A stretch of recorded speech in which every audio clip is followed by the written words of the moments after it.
It's personal between me and you, and I'm going to do you some serious harm, you big stiff idiot.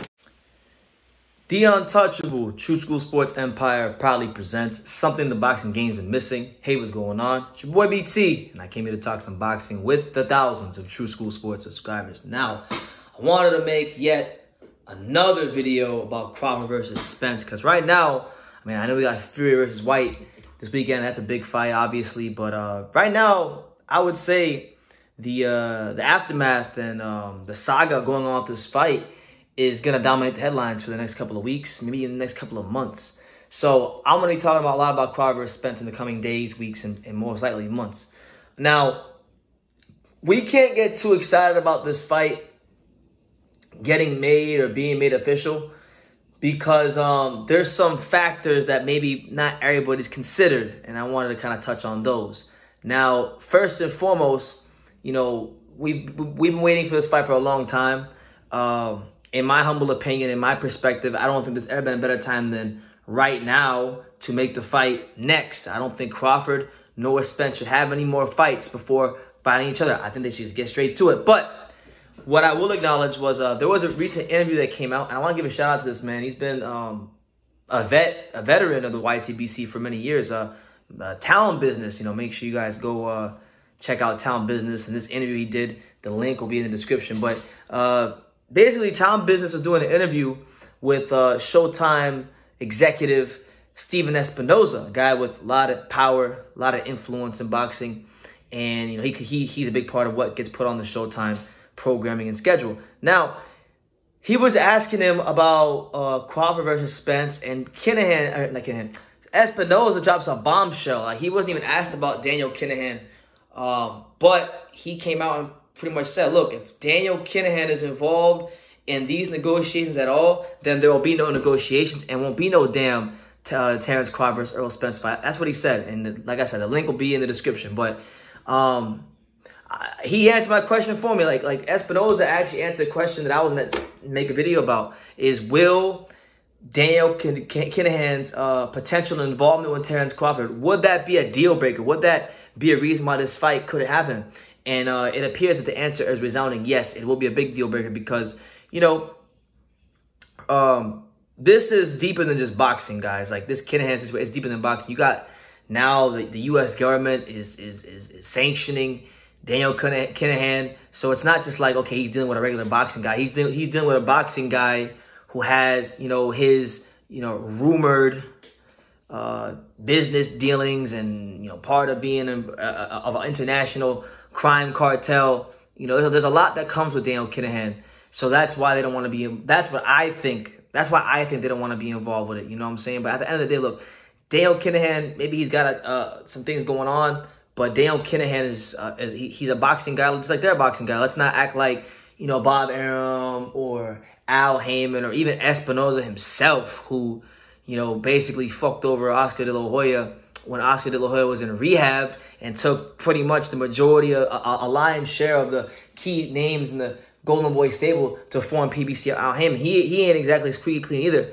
So my thing is this: will Showtime, PBC, Al Heyman, and all parties involved, are they going to use this as a deal breaker to not make the fight? Because look, I'm of the mindset that Terrence Crawford only went to Daniel Kinahan in the first place because, you know, he was in the top-ranked stable.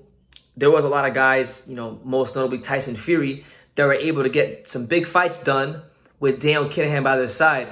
And with the way Errol Spence and PBC were talking about, you know, giving this guy 30%, 20% of the purse, that's just not fair and just. So he went and recently got with Kinahan, and now it seems like that's Crawford's ace in the hole to get the money in the split he feels he deserves and doesn't get disrespected in the process. So we'll see what happens. We'll see what happens. You know, there was a thing that came out today because, you know, MTK Global, at least, you know, right now in this moment in time, they're a sinking ship right now. You got promoters like Bob Arum and Probellum and even Kugan Cash on his Twitter account. They're removing all association of themselves with Daniel Kinahan and MTK Global. Lee Ian, who was one of the managers for MTK Global, he just resigned today after 6.5 years.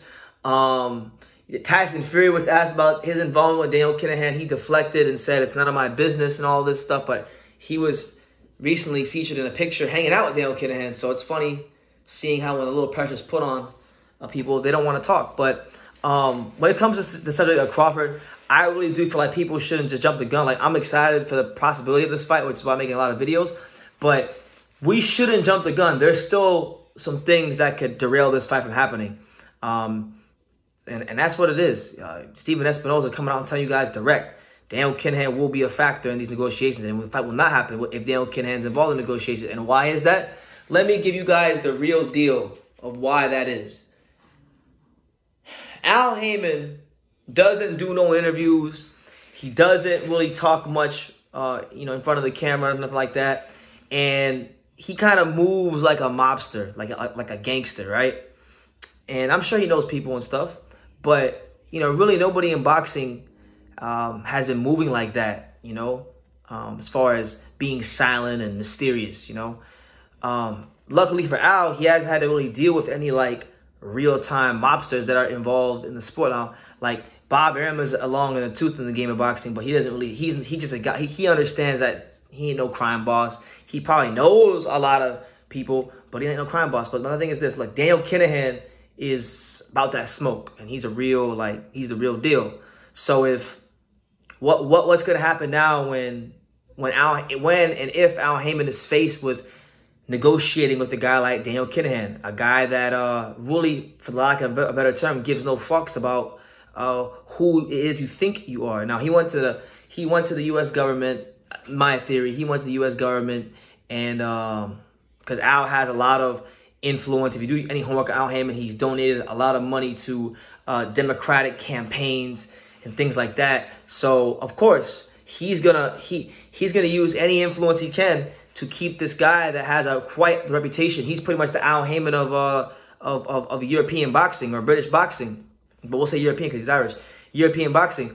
He don't want to deal with that guy, and that's why he's got Espinoza on code and Showtime on code and everybody else on code who has a position of influence that the negotiations will not take place, and there will be no fight if Daniel Kinahan's involved. Now, people can say, well, then Crawford should just leave Kinahan, but I don't think so, man. I think, Terence Crawford has done a lot in his career as far as what he's accomplished in the ring, and for him to get anything less than, really, it should be a 50-50 fight. Honestly, at this point, maybe 65, maybe was it 55-45, but the gap in the split shouldn't be that much. And I don't care what nobody says. I personally think this fight should be 50-50 or it should be 40-40 with the winner taking the extra 20%. But I want to see the fight, but I want to see both fighters get what they deserve. And I don't think Terence Crawford deserves anything less than 45%. That's it. 45% is the lowest I think he deserves. Because while Spence has been the bigger commercial draw, the reality is Terence Crawford is the more accomplished fighter, and he's the guy that everybody wants to see fight Errol Spence. So I don't think Terence should have to dance too much to the tune of Errol Spence. I think they should both get what's fair, right, and just. And because of this constant push and pull between the purse splits and things like that, that's what's resulted in Terence Crawford getting Daniel Kinahan, in my opinion. But you guys, leave your comments down below. Make sure you guys take the time to subscribe. And like I say in every single one of these videos, you can love me or you can hate me. But I'm just a kid from Daniel. So until next time, take care, guys. Thank you for watching another video on True School Sports, the home of boxing. If you made it this far, do me a favor and do yourself a damn favor. Hit that subscribe button and surely you will not be disappointed.